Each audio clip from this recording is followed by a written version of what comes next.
En realidad la invitación es a remontarnos al año 2001. Exacto. Y que de alguna manera, con mucho dolor, lo tenemos que decir, como compatriotas, como ciudadanos de nuestro país nos dimos cuenta y fuimos testigos de alguna u otra manera de cómo iban desapareciendo en la zona norte de nuestro país muchas chiquillas, con todo el cariño nos lo dice, y bueno, sabemos cuál fue el triste final y amargo por sobre todo y muy horroroso. Esta noche abrimos los fuegos, por favor, Conspiración Salfate para Alto. Muchas gracias, Camila. Muchas gracias, señor director. Tal como lo anuncia nuestra queridísima conductora, el 4 de octubre del año 2001 fue apresado por el carabinero Julio Pérez Silva.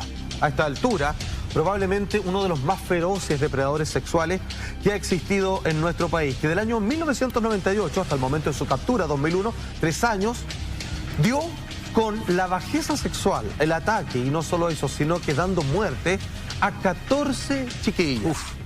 Algunas de ellas menores de edad, varias de ellas por lo demás siendo ultimadas, pero de la peor manera. Es parte de sus confesiones, donde demuestra que incluso jamás, hasta el día de hoy, donde él permanece recluido, ha demostrado siquiera el menor remordimiento, siendo que por aquel entonces ya se hacía a cargo de 6 hijas que hasta el día de hoy insisten que era un padre presente, que era un hombre rol adulto, paterno, bastante fiel para con su familia, pero que sin embargo tenía esta doble careta que al momento de subirse a este taxi pirata en el cual trabajaba, se dedicaba a seguir chicas que salían, su gran mayoría, de su viaje del colegio a la casa o de la casa al colegio, las engañaba ofreciéndoles una especie de viaje gratuito, haciéndose pasar por un buen samaritano, cuando finalmente le daba, obviamente, rienda suelta a sus instintos más psicopáticos.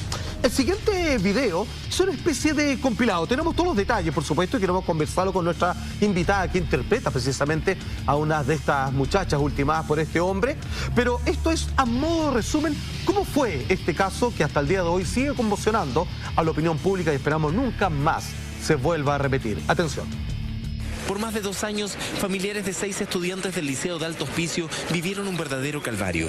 Sus hijas desaparecieron misteriosamente sin dejar rastro. Se pensó incluso que eran víctimas de una red de trata de blancas. No obstante, la detención de Julio Silva Pérez, de 38 años, provocó un vuelco en la investigación.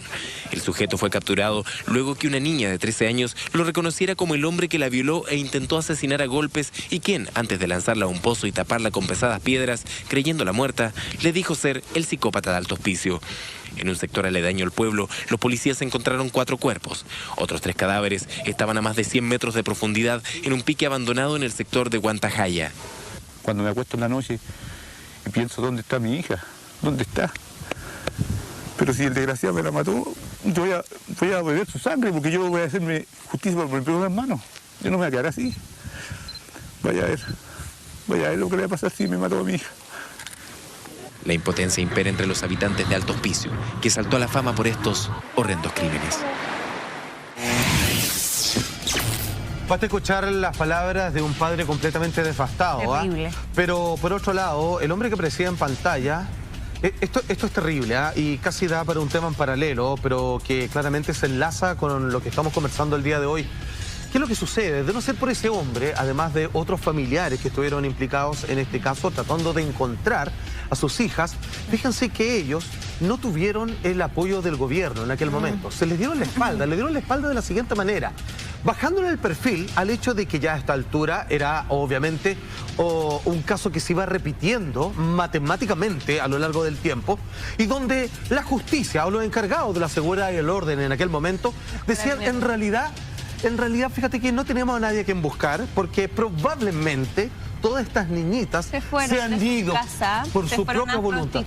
Exacto, se fueron a prostituir. Por lo tanto, ellos lo consideraron como un caso cerrado, porque esto es algo muy típico, que algo que sucede. Rocío, ¿qué te gustaría agregar con esto? Porque en realidad, si te recuerdas bien, y si ustedes también, compañeros, se acuerdan de esta noticia, al principio eran casos policiales aparte. Se desapareció una niña, se desapareció como otra. Se instauró una moda de esto. Y justamente lo que tú dices es el punto que en realidad da mucho, es la rabia, no es la impotencia. Es que, oye, se fue de su casa, se fue a prostituir, fue a buscar plata fácil, o se fue de carrete y no volvió más.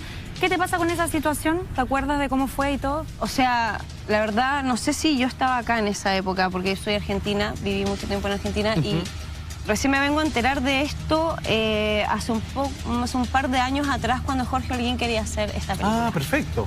De veras que quería hacer Sí. una versión cinematográfica, Sí. ¿cierto? Y bueno, yo iba a ser la Bárbara, creo que se llama, la que sobrevivió. Bárbara N, claro. Sí. Y bueno, ahí me enteré de todo esto del psicópata enfermo y claro, las niñas no tuvieron el apoyo, las familias no tuvieron el apoyo y claro, se creía que los carabineros no estaban buscando a nadie. estaban casi. buscando a nadie. No sé si los carabineros tenían algo que ver con esto o no, pero nadie tuvo apoyo, decían que se fueron a prostituir y eso. Pero había alguna... Creo que eso habla del la poca experiencia que tenemos con asesinos seriales. Créeme que esto pasa en Estados Unidos. Hay 2 desapariciones y el trío dicen, acá hay un asesino serial. Y empiezan a buscar. Exacto. En cambio, para nosotros lo más fácil es decir, no, se fueron, no están, porque no tenemos tanta experiencia a nivel policial con esto. Se sintió con permiso. Yo creo que además de eso, de una inexperiencia, lo doloroso de la reacción que tuvieron las autoridades es que es una muestra también de gran discriminación. Sí, porque porque al ser Totalmente, niñas están súper que venían- abandonados. Claro, venían Todos de ellos, todas esas familias. de escasos recursos, marginales, Sí. y obviamente se daba por hecho que eso era sinónimo de, en una familia de escasos recursos, las niñas se quieren ir de su casa Claro, porque algo tienen común. carencia, y tienen carencia económica, tienen carencia afectiva, tienen carencia de todo tipo, entonces obviamente ellas se arrancaron de aquí porque no querían estar con esta familia, y eso es una discriminación social Absolutamente, tremenda. que es un tema no es menor, se agradece, Carla. Dar por hecho algo, un prejuicio así. Exacto, solo una pequeña explicación, afortunadamente lo digo, la policía no estaba implicado, vale decir, no estaban ocultando a alguien y tampoco de cierta manera ganaban ellos con el hecho de no iniciar las investigaciones pertinentes. Es simplemente, como dice Carla, una mera y horrorosa discriminación, un prejuicio diciendo la gente de escasos recursos puede encontrar una salida más que válida. Para ellos no tenían la menor importancia, en realidad eso es lo que estaban diciendo, y la teoría de que se escaparon de casa, y como decía yo que se fue una moda, de que iban, digamos, en un lapso de aproximadamente un poco más de 2 años, es porque es probablemente algo que hemos oído muchas veces. Atención, el representante legal de la mayoría de las familias, estamos hablando de Juan Sumelsu, habla al respecto de cómo él, precisamente, toma esta impotencia de parte de la familia ante cual ve que las autoridades no están tomando este caso con la seriedad que amerita y que si es que hubiesen investigado antes probablemente muchas otras muertes se pudieron haber evitado. ¿Qué es lo que dice el representante legal? Lo siguiente, atención.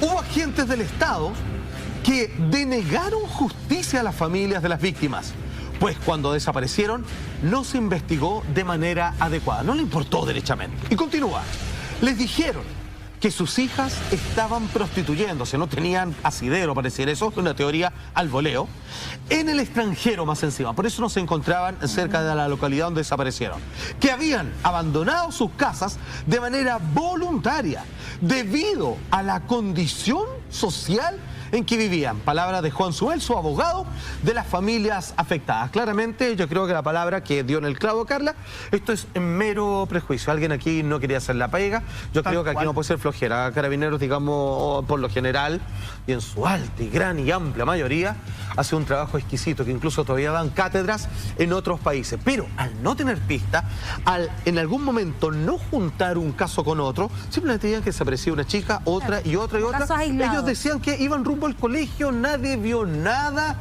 nadie levantó sospechas, no hay móvil ni razón, dijeron.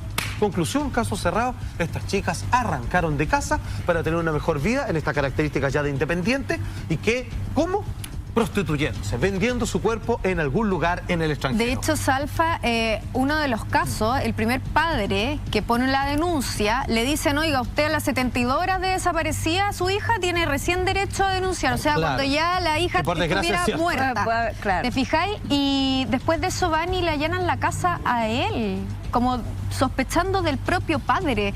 Van y le allanan la casa, le revisan y le hacen unos hoyos en el patio para ver si él mismo tenía el cuerpo de su hija, porque era más probable para las autoridades que el propio padre hubiera matado y estuviera denunciando por su culpa. Lamentablemente los primeros Que sospechosos son los pensar que hay familiares. otro. Pero terrible pero todo. lo que terrible. dice Carla, yo creo que igual o sea, da cuenta del clasismo que vivimos Sí. habitualmente en nuestro país. Porque si esto hubiera ocurrido en clases medias altas o altas, de verdad... O sea, no te hacen un hoyo en el patio.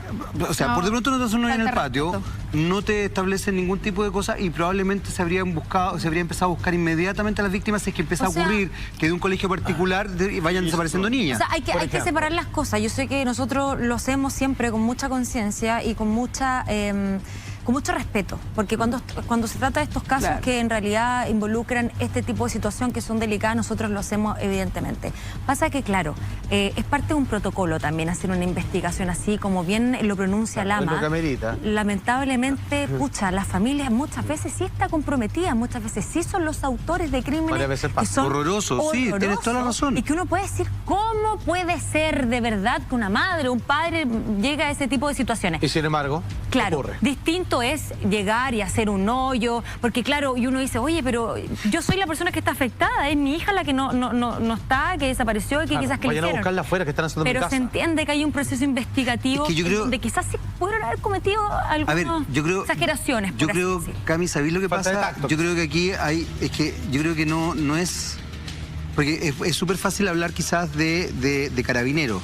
Yo aquí creo que lo que plantea Carla es una situación social chilena. Sí, sí. O sea, te voy a poner un ejemplo súper mundano y súper cotidiano. Sí. O sea, el mismo gobierno decía que se iban a prostituir. Sí, sus declaraciones. Y si tú lo pensás incluso a nivel... Jaime, los Carabineros actúan de oficio. Exactamente. Entonces, desde ese punto de vista, hay una situación que a mí ¿sabéis lo que me parece grave? Me parece grave que exista todavía hasta el día de hoy, porque incluso lo voy a explicar desde una perspectiva muy cotidiana y súper simple. Sí.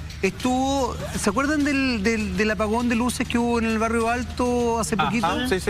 Y que realmente fue como rápidamente reaccionaron todos y quedó la embarrada y rápidamente... A ver, la cantidad de veces, que fue el fin de semana creo que antepasado. Sí, exactamente. Bueno, la cantidad de veces que en comunas más periféricas o comunas más pobres pasan situaciones iguales, y en regiones, y son días, semanas que están... O sea, lo que quiero decir es que, y por eso me parece súper importante lo que plantea Carla, porque nosotros no estamos frente a una situación que sea un elemento puntual, sino que es lamentablemente una forma de pensar, parece ser. Eso. Y que va mucho más allá de, obviamente, de Carabineros, Sí, porque Carabineros están actuando, ¿cachai? Y ojalá se radique, porque yo en realidad por eso lo digo. Sí, ¿cachai? absolutamente. Frente a las declaraciones del representante legal de esta familia, en algún momento parte de los titulares que cubrían esta noticia es que en realidad encabeza el siguiente titular. Y aquí te quiero hacer una pregunta de cómo es tu personaje y tu relación con el papá tuyo en esta versión para la televisión. Mira, dice así.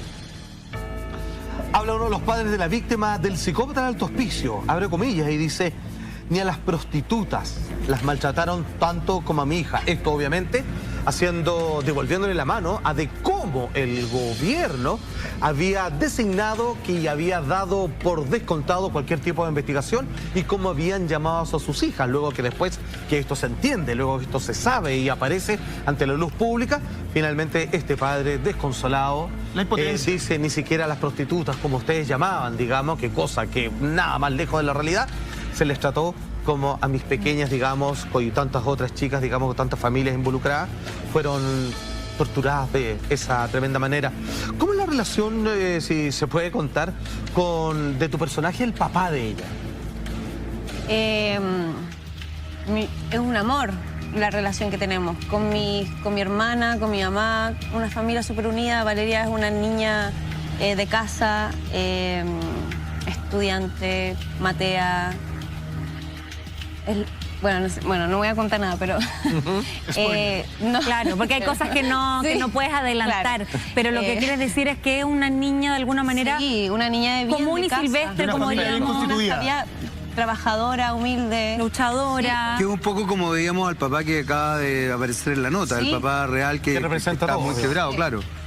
Y en ese sentido, Rocío, construir un personaje en una situación tan dramática, me imagino que implica un estudio emocionalmente hablando, ¿no? Más allá de la historia. ¿Cómo ves tú esta historia? ¿Cómo la ves tú ahora que estás más inserta, sin darnos tantos detalles, obviamente, pero porque tú misma acabas de contar que eres argentina, entonces no manejabas esto. Claro. Hoy día te has tenido que involucrar en esta historia. ¿Cómo la ves? ¿Cómo la percibes más íntimamente, digamos? A mí, la verdad, me impacta más, o sea, bueno, sí, el crimen es brutal, pero lo que más me impacta es la cabeza de ese psicópata. Es que es impresionante. Es impresionante. Sí. Es cierto. Bueno, con Jorge hablábamos, él me contaba, porque él hizo una investigación muy buena y Cuando Jorge quería hacer la película, claro, Jorge Holguín. Sí, y nada, me contaba cosas del psicópata y era, pero terrible, el psicópata Claro, es... perverso, una mente media... Sí. morbosa y Es como, horrible. en general como que se despertó un Enfermo. hambre por esto, ¿ah? Es algo realmente impensado, es como que tuvo, no sé si se puede decir un brote o claramente lo que partió como una casualidad involuntaria, claramente de él, terminó generándose en un regadero de asesinatos